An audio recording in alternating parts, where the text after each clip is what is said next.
我发现大家都很喜欢咸口的蛋糕，今天这款肉松芝士小贝一定不要错过哦。先做一个蛋糕胚，做法和戚风蛋糕差不多，区别就是蛋白打造成钠键勾的状态。蛋白分2次加入蛋黄糊里，搅拌均匀，垂直倒入烤盘。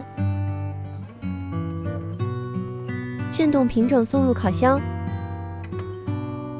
烤完震动几下，晾至常温，用模具压出圆形的蛋糕胚。肉松加入葱花和白芝麻抓拌均匀，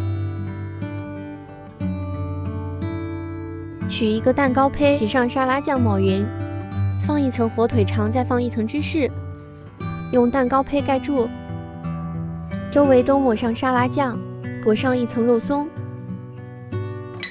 最后送入烤箱加热一会就做好了。流心的芝士搭配肉松蛋糕的口感真的太香了，快来试试吧！